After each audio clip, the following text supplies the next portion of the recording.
Good morning students. Class 12th आपका जो chapter है सिंधु घाटी सभ्यता, उसे क्वेश्चंस हैं। कुछ क्वेश्चंस कंप्लीट हुए। नेक्स्ट क्वेश्चन है, अजायब घर में रखे सिंधु सभ्यता के पुरातत्व के अवशेषों पर किसका महत्व सिद्ध होता है, कला का या ताकत का। जैसा कि आपको खुद को पता है कि सिंधु घाटी सभ्यता में ताकत के ऐसे कोई अवशेष नहीं मिले जो कि इस बात को सिद्ध करते हैं कि वहां पर राजतंत्र या राजपोषित या धर्म पोषित था, वो समाज पोषित था। व्यक्ति अपने स्वयं के अनुशासन से अपना जीवन जीता। मोहनजोदड़ो के अजायब घर में सिंधु सभ्यता के पुरातत्व के अवशेष रखे गए हैं। यहाँ का काला पड़ गया गेहूं, तांबे और मिट्टी के बर्तन, मोहरे, वाद्य, चाक पर बने विशाल मृदभांड, चौपड़ की गोटियां, मिट्टी की बैलगाड़ी, पत्थर के औजार, मिट्टी के बर्तन व कंगन आदि रखे गए हैं। यहाँ की चीजों को देखने में पता चलता है कि यहाँ औजार तो है लेकिन हथियार नहीं। सिंधु सभ्यता के हथियार उसी जगह उस तरह के नहीं मिले जैसा कि किसी राजतंत्र में होते हैं। यहाँ पर प्रभुत्व और दिखावे के तेवर नदारद हैं।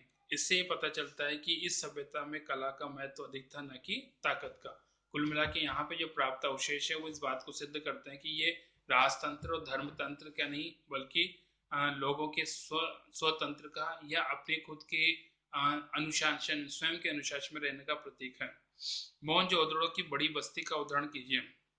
लेखक बताता है कि बड़ी बस्ती के घरों की दीवारें ऊंची और मोटी है। मोटी दीवार का अर्थ यह है कि ये उस पर दूसरी मंजिल की होगी। कुछ दीवारों में छेद है जो संकेत देते हैं कि दूसरी मंजिल उठाने के लिए शायद वह शह तीरों की जगह हो।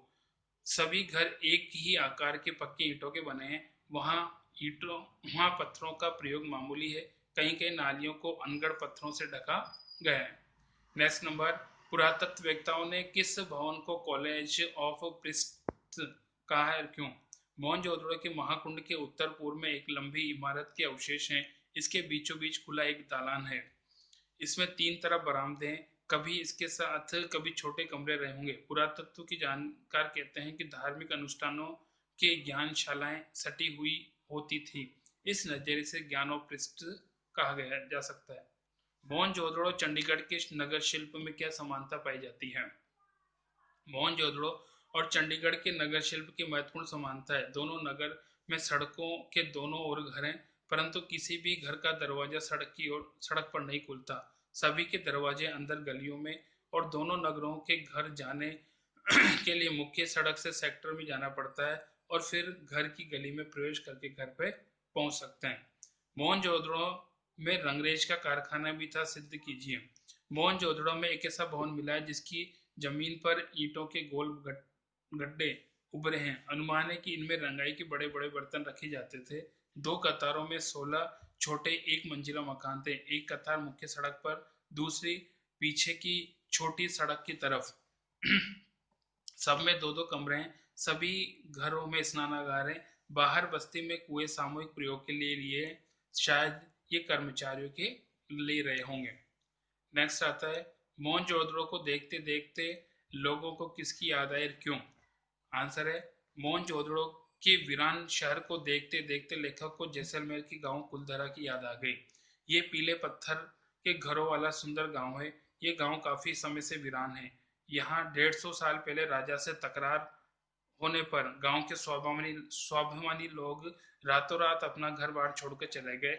उस समय से मकान खंडर हो गए पर ढहे नहीं, और ये मकान आज भी निवासियों की प्रतीक्षा में खड़े हुए लगते हैं। जैसा कि सिंधु सभ्यता के अवशेष है, ठीक वैसे यहाँ पर कुलधरा के रूप में, कुलधरा जो गांव राजस्थान के है, वहां पर राजा में और साथ में व्यक्तियों में तकरार हुई और उसी का नतीजा था कि रातों रात वो अपना सब कुछ छोड़कर चले गए और तभी से पूरा गांव वीरान हो गया।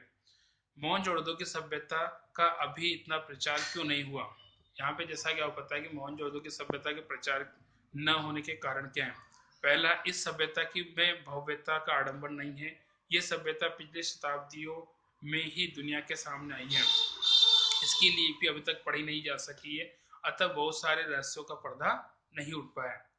नेक्स्ट आता है, सिंधु सभ्यता के बड़े शहर मोहनजोदड़ो की नगर योजना दर्शकों के अभिभूत करती है, स्पष्ट कीजिए। यहाँ पे जैसा कि बात कीजिए नगर योजना के रूप में, तो वो स्पष्ट है। मोहनजोदड़ो की नगर योजना बेमिसाल है। यहाँ पर सड़कें सीधी और फिर आड़ी हैं। शहर से जुड़ी हर चीज अपने स्थान पर है।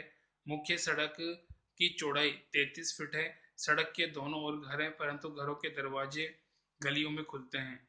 सड़क के दोनों तरफ ढकी हुई नालियां हैं और गलियां छोटी है। शहरों में पानी के लिए कुओं का प्रबंध भी है।